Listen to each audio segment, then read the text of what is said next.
All right, Amos chapter 6, we're looking at complacency and pride. And it's tempting to, say, we're going to look at complacency, I guess. I got nothing better to do.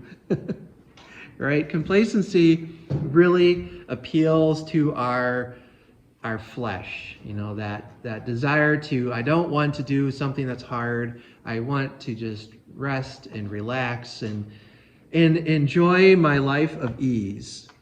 Well, anyone who has ever had children in your house, you know that that's impossible. Even if the children are teenagers, they still keep you busy. And it's nice having an extra driver in the house so we can make sure Gracie gets to where she needs to go. Before we know it, she'll be just driving herself. So, Sam, enjoy those moments you're driving Gracie to school. It's those times are fleeting. I remember when Ryan got his license, his school license. I was kind of sad because I was actually enjoying driving him to school. We have a chance to talk in the morning and just hardly ever see him because he was so busy. So, it'd be just a little chance to chat and catch up. And then suddenly he's driving himself now. It's like, well, I guess my job's done. But that's nothing to do with this. Anyway, complacency, that desire to, I just don't want to do anything. I want to be comfortable. Whereas I can't say I blame that point of view. Who wants to be uncomfortable all the time? I mean, that's usually our normal state of life.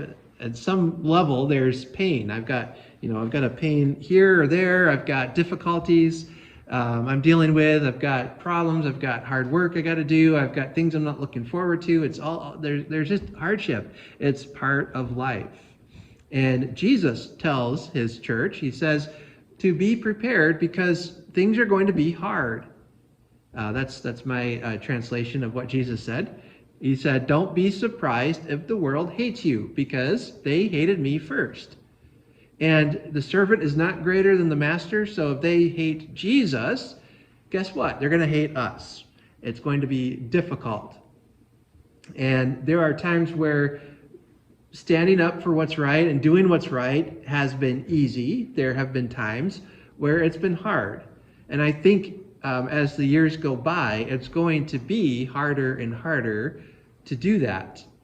Even here in America, where we're not technically persecuted for being a Christian, but it gets to be harder and harder to stand up for what's right because even here in our nation, they are turning more and more to sin.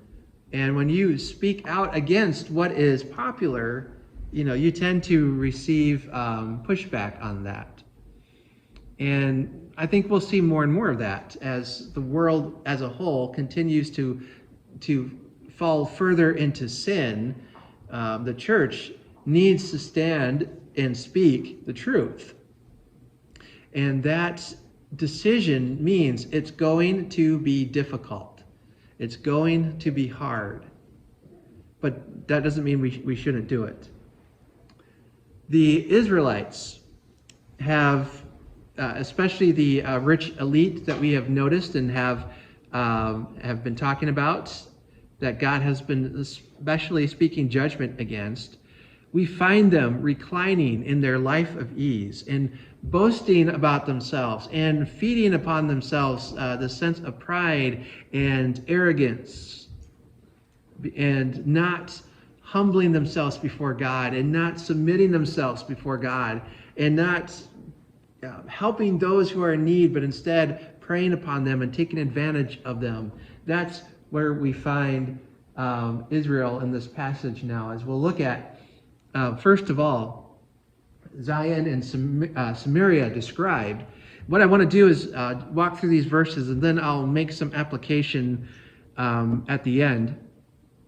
And kind of breaking up this chapter, it's possible if I were skilled at being concise, we could get through this morning, but I wasn't going to chance it. So there are a couple of things that we learned from these verses I really want us to to think about and dwell upon for a little bit, and not rush so quickly to get through that.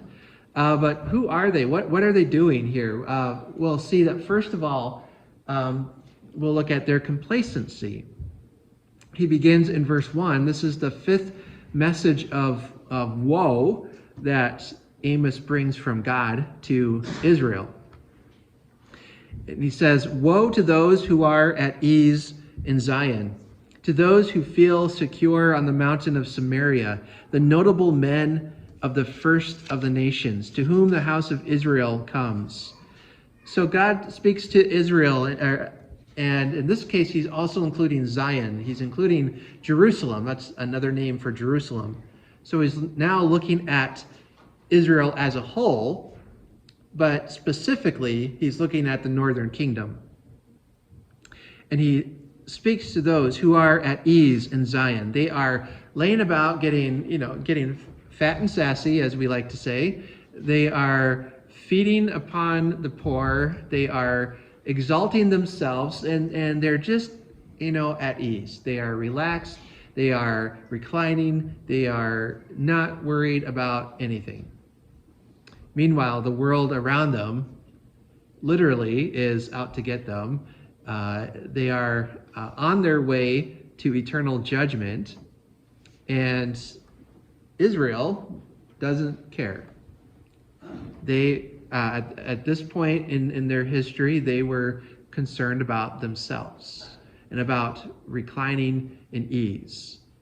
So in the capital city that should have been a focal point of the worship of God, and should have been the center of godliness, and have been a testimony to the world around them, we find them not doing much of anything, just relaxing at ease.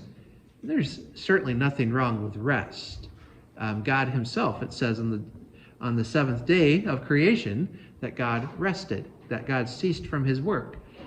God instructed Israel to have Sabbath days, days of rest, days to cease from your work. But what this has done is taken that to the extreme, that every day is a Sabbath day. We're going to relax and rest every day and just feast upon our riches. Those in Samaria, and he speaks to those in Samaria who feel secure. Hey, we've got a kingdom here in Samaria. We're on the high ground. We're on a mountain. We're strong. We're well defended. What's there to worry about? Well, just a little thing called the Assyrian army and the judgment of God that would come and devastate them, destroy them almost completely. But they weren't concerned about that. They were focused on themselves, on feeding themselves, on feeling secure and feeling at ease and rest. And they're very selfish and self-centered. And then it says, he describes them further in verse 1, that he calls them the notable men of the first of the nations, to whom the house of Israel comes. I think God is using some irony and maybe just a little bit of sarcasm in this as well. That they are, I think, and some other commentaries have pointed this out, that God is kind of taking what they said about themselves and then turning it on them as a judgment. That you guys are at ease, you're reclined, you're relaxed, you feel safe. You are notable men of the first of the nations. People from all over Israel come to hear you talk. You guys are in trouble. And he's using that to help describe their complacency and their pride. That's what we'll look at in the next verse 2, pride. God tells them, pass over to Calneh and see, and from there go to Hamath the Great, then go down to Gath of the Philistines. Are you better than these kingdoms? Or is their territory greater than your territory? And at the time, Israel had, if I am remembering my history and geography right, is that the northern kingdom had conquered now Calneh and Hamath, And I think it was in the southern kingdom had at this point conquered Gath, but it could have that mixed up. In any case, these were once glorious cities that were now held captive and destroyed. And it's possible, again, that God is taking what they would say about themselves, that we are greater than these mighty cities that we've conquered. We're greater than Kelna. We're greater than Hamath. We're greater than Gath. Remember that they had some trouble with the Philistines in the past, but now we've conquered them. We've destroyed them. We're better than they are. And God says, go and actually take a look at those cities. You've missed the lesson. Those were once great cities, but now they're rubble. And that's going to be you. You know, it's like they're bragging that they're greater than these big cities, but, you know, these cities are no longer mighty. They're rubble. And God says that is going to come your way. That is what's happening to you. So we see their pride. You know, it's always easy for us to compare ourselves to others, to say, well, I am better than this person. At least I don't do those kinds of things. Their sin is horrible. It's terrible. I'm glad I don't sin like that. But, you know, I think God would remind us our sin is just as ugly to him as somebody else's sin. You know, we like to put those levels on sin and what constitutes a bad sin versus, you know, an okay sin we won't talk about. But to God, it's all horrible. And God sees their pride and he says, you guys, you're not any better than those cities you're bragging over. And in fact, how mighty and great those cities were, they are today destroyed and held captive and are in rubble and disrepair. That can happen to you too, and in fact will happen to you. I have found these verses to be especially interesting in light of the current events in Israel, where we see them again today defending themselves and at war. And we just see that there has been an ongoing history of war in Israel. That as God's people, they kind of have this big target on them, whether they want it to be there or not. And Satan wants to do anything he can to bring them down. But here in Amos 6, we see Israel is very close to losing everything, if not for the promise of God, that I will preserve that nation, I will protect them, I will fulfill promises to them. In Sunday school, we kind of touched on some of those covenants that God made with Israel, that some of them were unconditional. God said, I will keep this promise no matter what. God says, I will be faithful even if you are unfaithful. But then there's at least one that was conditional in the Mosaic law, that if you obey me, you will be blessed. If you disobey, you will have punishment. Israel was, I think, acting a bit entitled here, knowing that we are the nation of God. God won't let anything bad happen to us, so we can just do what we want. You learned the wrong lesson on that. He says, go and pass over. See what happened there. Learn the lesson. And he calls them in verse 3, really it's a rejection of God, but he refers to them as, "O you who put far away the day of disaster and bring near the seat of violence." You know, it's like you are ignoring, you are rejecting, you are turning away from this day of disaster, the day of the Lord. You're pretending like it doesn't exist because you're pushing it away and you're pulling close. Violence. Just by ignoring it doesn't mean it's going to go away. You know, many of us guys probably have run into some sort of physical problem because we ignore the warning signs, right? We tend to be stubborn like that. And I know I've shared the story of my dad when he had his heart attack, that all the warning signs were there, but he was ignoring them, like, it's fine, it's just indigestion. And it turned out it wasn't. It was a pretty serious heart problem he had. Others have, you can identify with that. Yeah, if only I would listen to my doctor, if I'd listen to my wife, I'd be out of trouble. There's a picture going around online that is like a billboard or something that said something along the lines of 9 out of 10 men will die of stubbornness, and then somebody underneath added, "No, we won't." We're stubborn like that. We don't want. We think if we ignore it, it'll just work itself out. It'll go away. And God says, "You are those who push away the day of disaster, and you bring forth violence. You don't think that's going to come back and hurt you?"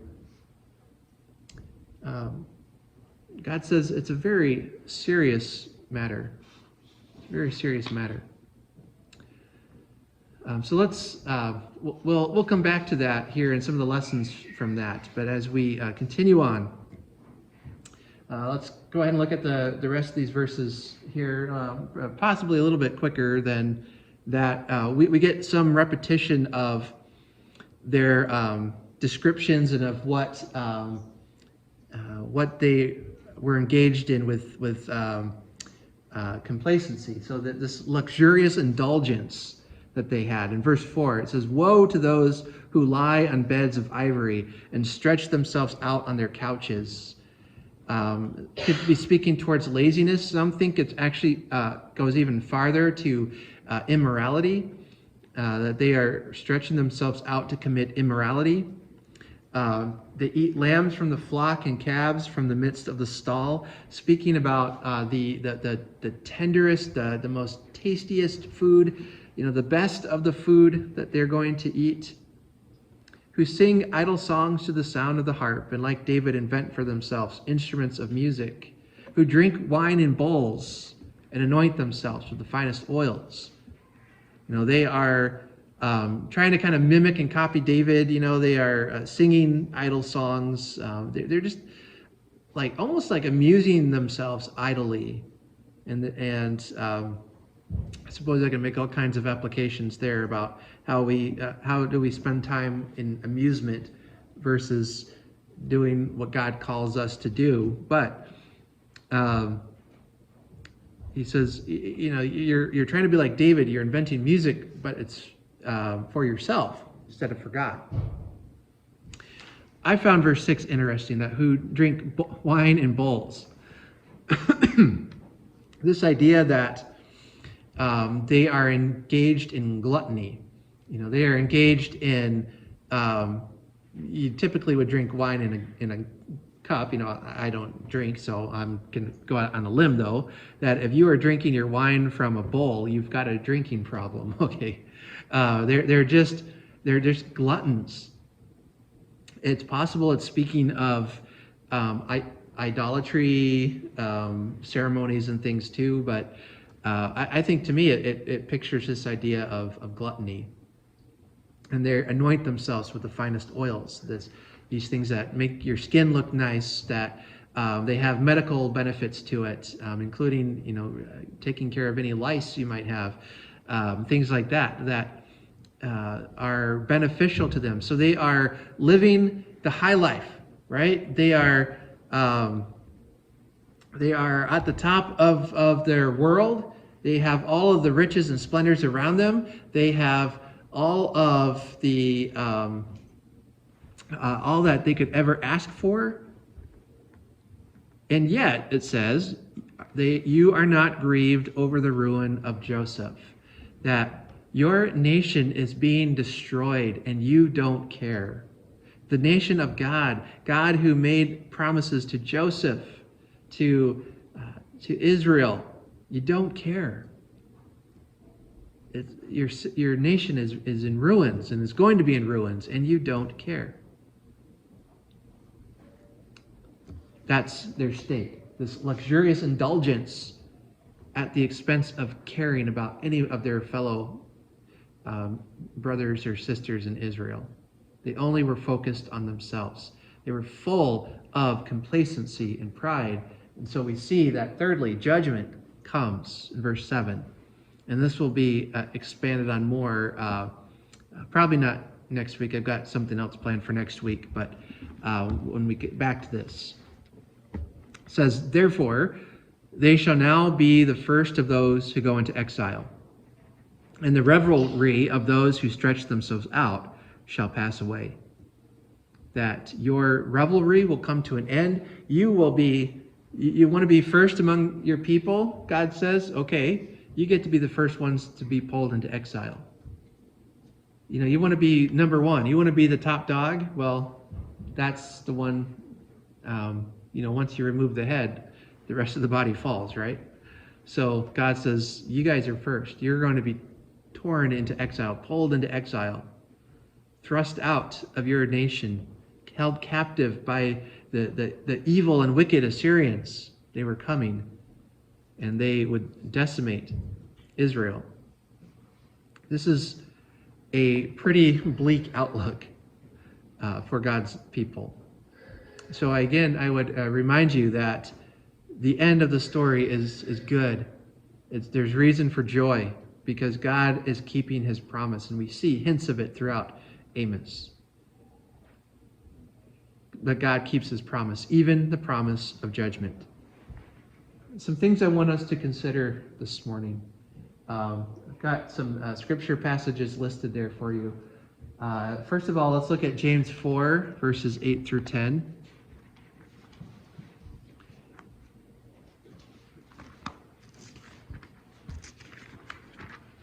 This is one of those times where you are reminded that though in the Old Testament God spoke to Israel, and here in the New Testament he's speaking to the church, his view of right and wrong hasn't changed.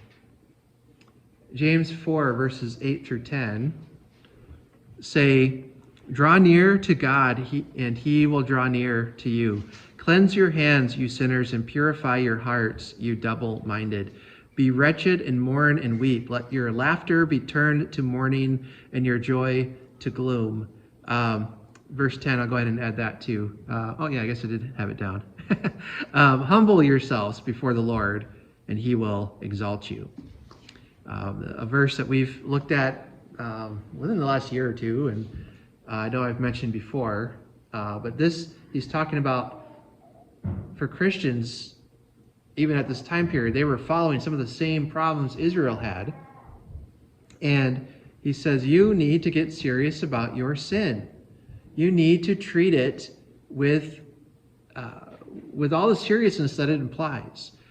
Quit spending your days in ease and laughter and thinking nothing will hurt you, and take serious look at the sin in your life and deal with it. It must be dealt with. God gives us an opportunity to deal with it.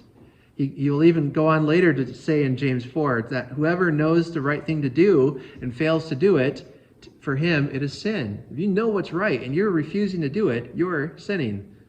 That's it. End of story. Take a serious look at your life. We see the example of Israel is the result of what happens when sin is left to spread throughout a nation, throughout any group of people. Be serious about the worldliness that's around you. Be careful to not follow that path, that even if everyone else is doing it. I'm going to sound like an old parrot now, but if your friends jumped off a bridge, would you do it too? I remember being told that. Well, this guy did it. Well, it doesn't mean we have to do it. It's a cliche parenting tip, but there's truth to that. Let's look at the next verse, 1 Corinthians 5.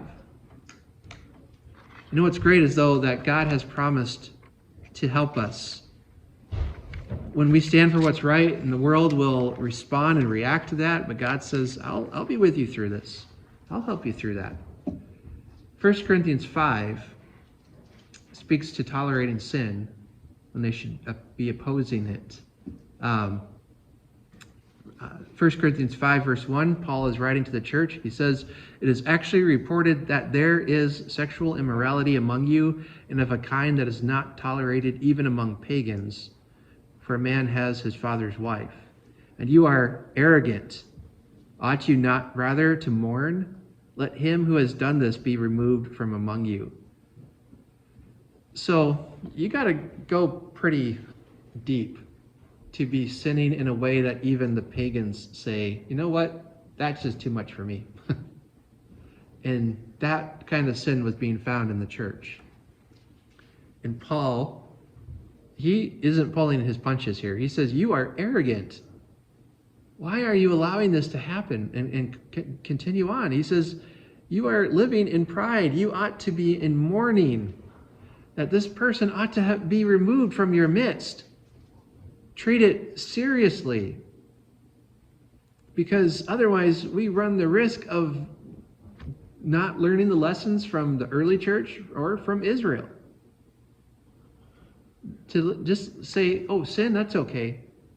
Who am I to judge this person? Maybe they just feel like doing that kind of sin. Whatever it is, I don't know. Who am I to judge? Well, there maybe is some truth in that, but God judges, and God has clearly said, here's what sin is, here's what immorality is, don't do it. And the church, some in the church would say, well, why not?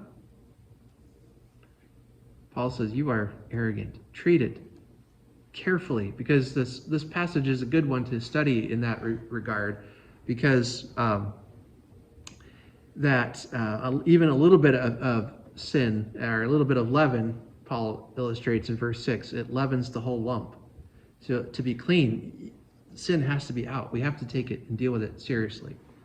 And God calls us not to embrace a life of sin, but to maintain holiness. 1 Peter 1, 15 through 16. Oops, sorry, I got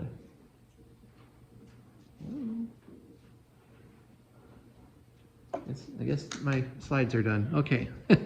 1 Peter 1, 15 through 16.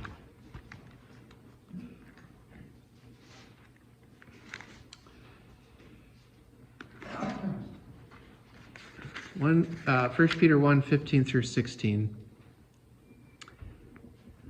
I'm going to back up just to verse 14 as well.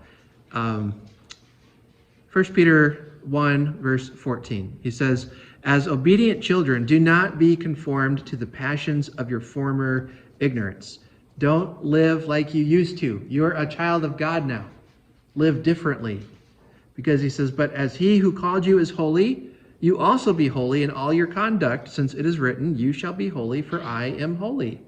Peter says, God told Israel to be holy because he is holy.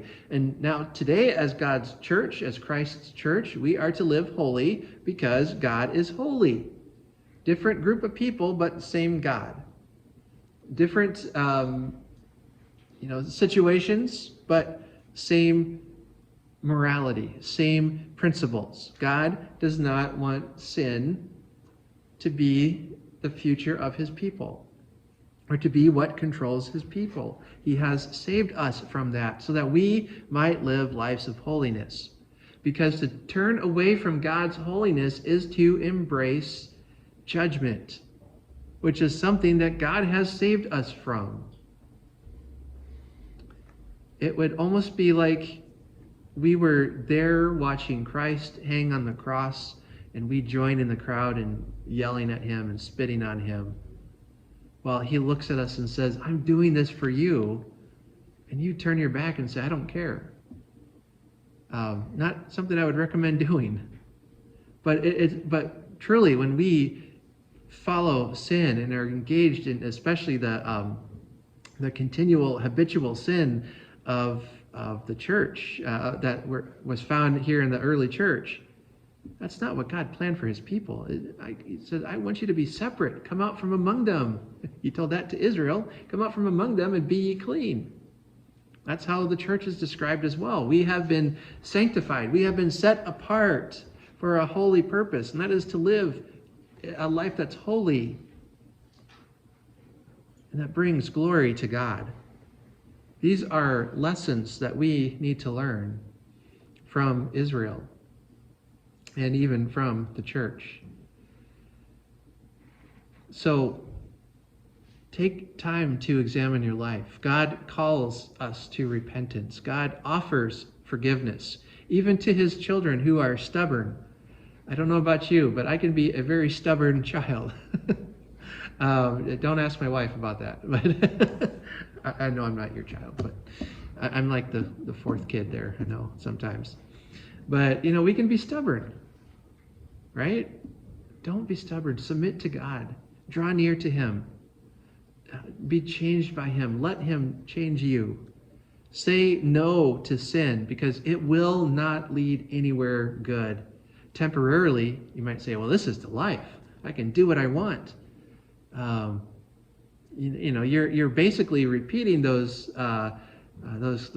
words mentioned in Psalm 2, where the nations of the world rage and get together and say, let's throw off the bonds of God and live the way we want. That's not God's plan for us, and it doesn't lead anywhere good. And unfortunately, Israel has seen what happens when you turn away from God. But fortunately, the day will come when they will turn to Jesus as their Messiah. And Jesus himself is going to come and deliver his people. That's the promise God gave to them. And we see that revealed in the book of Revelation. Jesus himself returns and with a shout defeats his enemies and saves his people. That not even the armies of hell can stop Jesus from coming to rescue his people. As a child of God today, that ought to bring you some comfort. To know that mighty of a God is on your side. That he is willing to go against the armies of hell to save you. And he's capable of it, and he can do it. So trust him in that. And know that the way he has for you is better than any way we can come up with on our own.